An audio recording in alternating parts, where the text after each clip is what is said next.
Boa noite, pessoal. É uma alegria estar com vocês nessa noite para celebrarmos juntos este culto.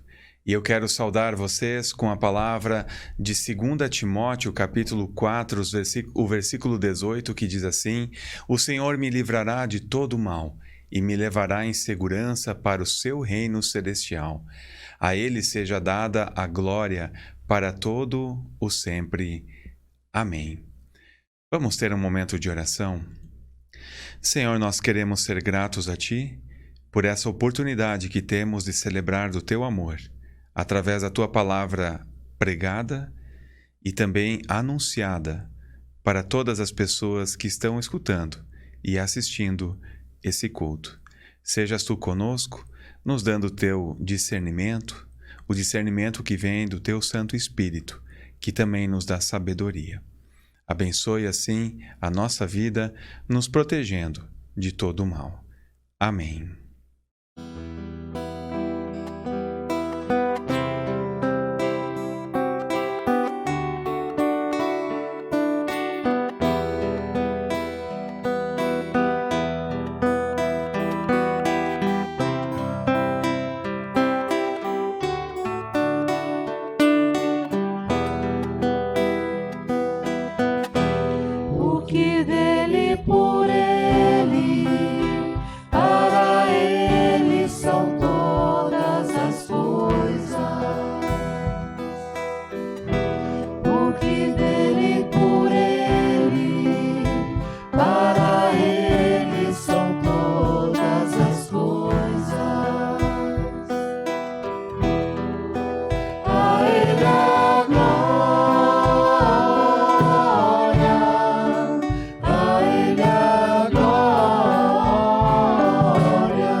O texto bíblico que eu quero usar nessa noite para a pregação da palavra está baseado em Hebreus capítulo 5, os versículos 1 até 10, e lá diz assim: Todo sumo sacerdote é escolhido dentre os homens e designado para representá-los em questões relacionadas com Deus e apresentar ofertas e sacrifícios pelos pecados. Ele é capaz de se compadecer dos que não têm conhecimento e se desviam, visto que ele próprio está sujeito à fraqueza. Por isso, ele precisa oferecer sacrifícios por seus próprios pecados, bem como pelos pecados do povo. Ninguém toma esta honra para si mesmo, mas deve ser chamado por Deus como de fato o foi Arão. Da mesma forma, Cristo não tomou para si a glória de se tornar sumo sacerdote, Mas Deus lhe disse: Tu és meu filho, eu hoje te gerei. E diz noutro lugar: Tu és sacerdote para sempre, segundo a ordem de Melquisedeque. Durante os seus dias de vida na terra, Jesus ofereceu orações e súplicas em alta voz, e com lágrimas, àquele que o podia salvar da morte, sendo ouvido por causa da sua reverente submissão.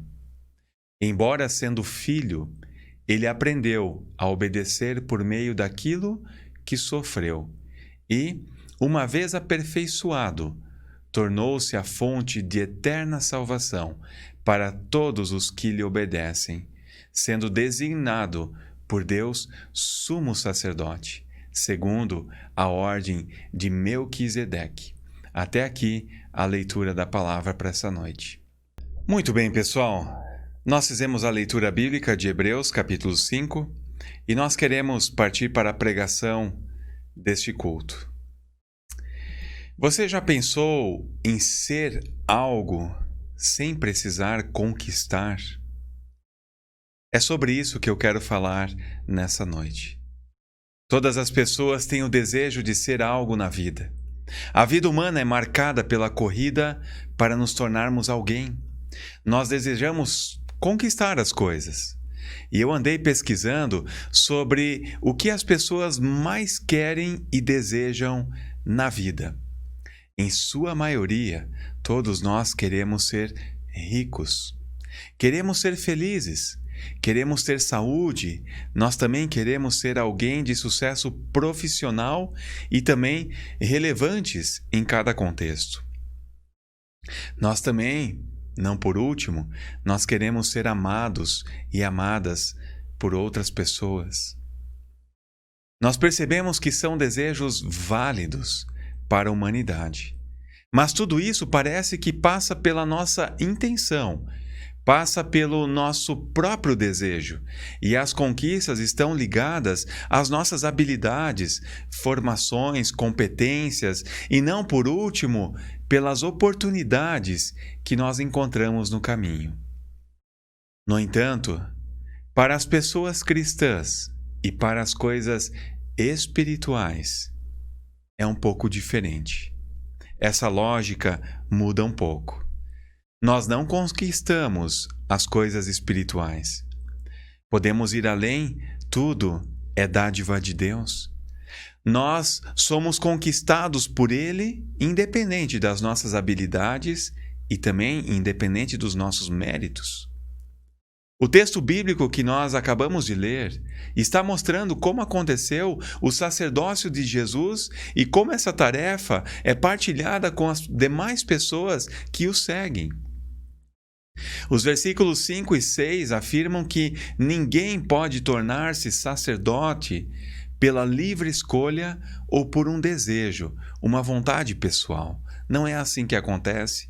O sacerdócio não estava ligado à competência, a méritos ou qualquer coisa que se relaciona a virtudes pessoais. Desde sua instituição, o sacerdócio é dádiva de Deus. Lá em Êxodo 18:7 diz assim: Eu vos tenho entregue o vosso sacerdócio por ofício, como dádiva, ou seja, é presente de Deus, é algo dado, não conquistado. Eu digo isso porque não é mérito, porque nós temos o exemplo de Arão, que fracassou naquela ocasião do bezerro de ouro no sopé do Monte Sião.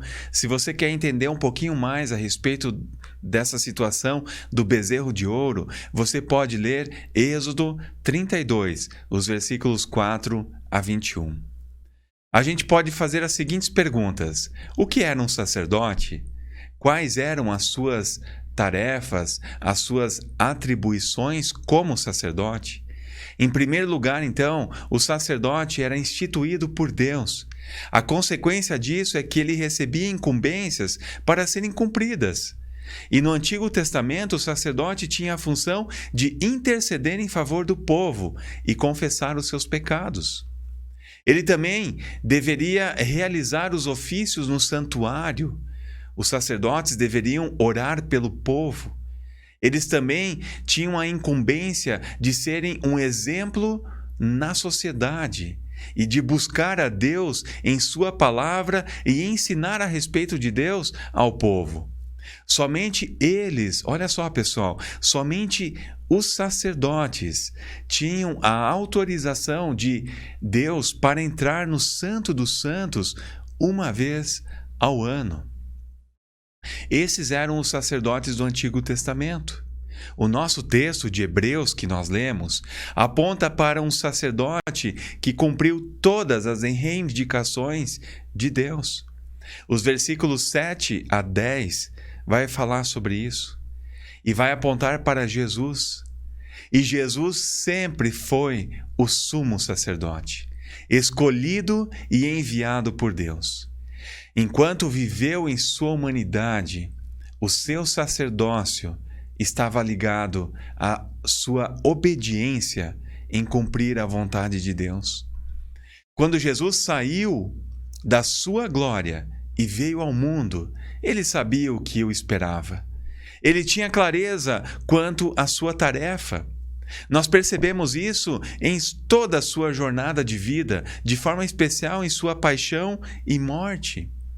O ministério sacerdotal de Jesus também consistia em oferecer sacrifícios. E Jesus, como sumo sacerdote, assume essa tarefa. A vida de Jesus é marcada por sacrifícios. Ele sacrificou a sua própria glória e veio ao mundo. Ele ofereceu orações e súplicas, abdicando da sua própria vontade. Ele se oferece como sacrifício na cruz, em meio ao sofrimento. E foi justamente nesse sofrimento e morte que ele conquistou o que todos nós precisávamos. Ele se tornou o autor da salvação. No entanto, salvação para aqueles que lhe obedecem e creem em seu nome por meio da fé. Mesmo passando pelo sofrimento e pelo sacrifício, Jesus foi fiel. Também foi obediente e confessou a Deus até o fim. O que o ser humano precisava foi conquistado por Cristo. A salvação continua sendo obra de Deus em favor dos seres humanos. Não é por mérito, muito menos pela capacidade de cada um de nós. A salvação continua sendo dádiva e será até o fim. Com essa conquista de Jesus na cruz, todas as pessoas cristãs se tornam sacerdotes e sacerdotisas. Isso significa que todos nós devemos colocar nossa vida a serviço de Deus. Nesse serviço, precisamos permanecer obedientes à vontade de Deus. E quando eu estou falando aqui de serviço, eu estou falando da vida da pessoa cristã. Em todo o tempo, o testemunho da pessoa cristã precisa permanecer conectado e congruente com a sua palavra e a vontade do Senhor. Ou seja, permanecer obediente em todas as ocasiões, assim como Cristo fez. Algumas coisas em relação ao sacerdócio do Antigo Testamento mudaram, é óbvio, mas outras permanecem. Não somente aquele ou aquela que é instituído pastor ou pastora tem a incumbência de orar, de ser exemplo, de estudar a palavra e ensiná-la, mas todas as pessoas cristãs recebem essa tarefa. O processo que nos torna ativos como sacerdotes é a obediência à palavra de Deus enquanto vivemos a nossa vida e o nosso testemunho, inclusive fora da igreja.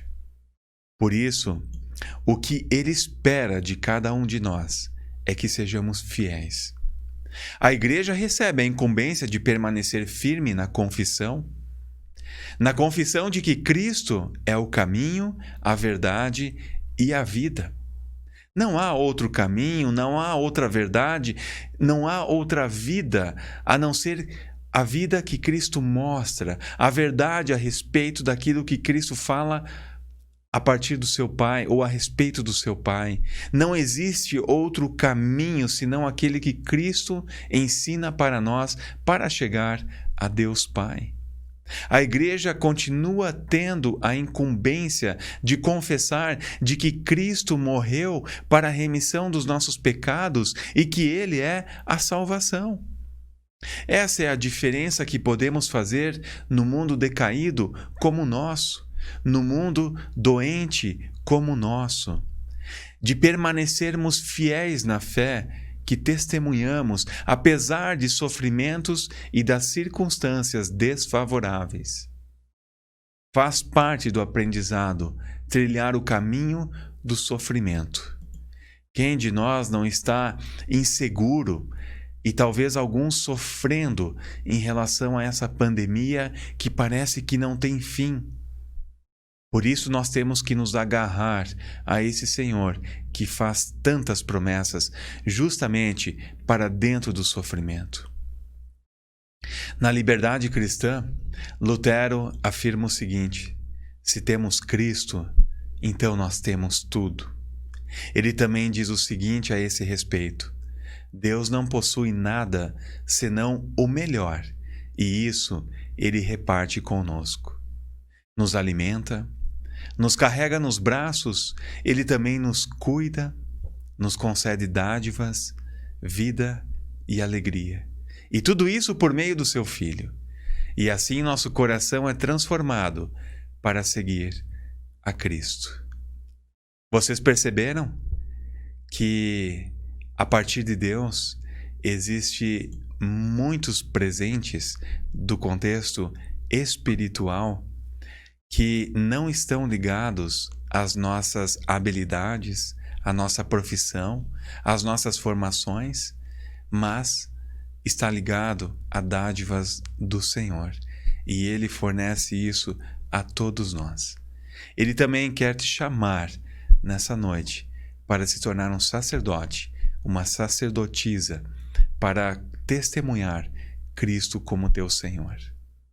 Eu desejo que nós todos possamos exercer muito bem a tarefa de sacerdotes e sacerdotisas neste mundo que tanto precisa do Senhor. Amém. Vamos ter um momento de oração. Senhor, obrigado pela dádiva de ser sacerdote, de todas as pessoas cristãs serem sacerdotes e sacerdotisas, discípulos, discípulas, e recebem a incumbência de testemunhar Cristo como Senhor. Recebem também a tarefa de pregar e anunciar o Evangelho a todas as pessoas enquanto percorremos a nossa vida. Também é tarefa de toda pessoa cristã dar um bom testemunho na sociedade em que nós vivemos. E ali fazer a maior diferença, seguindo o exemplo de Jesus. Ensina-nos a viver o nosso compromisso contigo e sermos fiéis à tua palavra em qualquer circunstância, em qualquer meio onde nós nos encontramos. Amém. Pessoal, ainda quero pedir a sua atenção para alguns recados, alguns avisos que nós temos para a comunidade e eles são bastante importantes. No dia 1º de novembro, como já anunciado na nossa live, nós iniciaremos os cultos presenciais, mas eles se darão de forma gradual. Então, a gente pede para que vocês fiquem atentos às orientações que serão lançadas nos grupos de WhatsApp no dia de amanhã. Então, ali tem todas as informações que vocês precisam para perceber como que vai ser a volta dos nossos cultos, mas lembrem que vai ser de forma gradual. A gente pede para que vocês tenham bom senso, discernimento e sabedoria em relação a isso. A gente ainda está na pandemia. E você também pode colaborar com a comunidade usando essas informações que estão aí na sua tela. Que Deus te abençoe também no desejo de ajudar e contribuir com a nossa comunidade para que a palavra de Deus continue sendo pregada e alcançando muitas vidas. Eu desejo muito que você seja abençoado com essa palavra, seja edificado e coloque toda a esperança nesse Senhor que deu tudo por cada um de nós. Que Deus nos abençoe e nos guarde. Amém.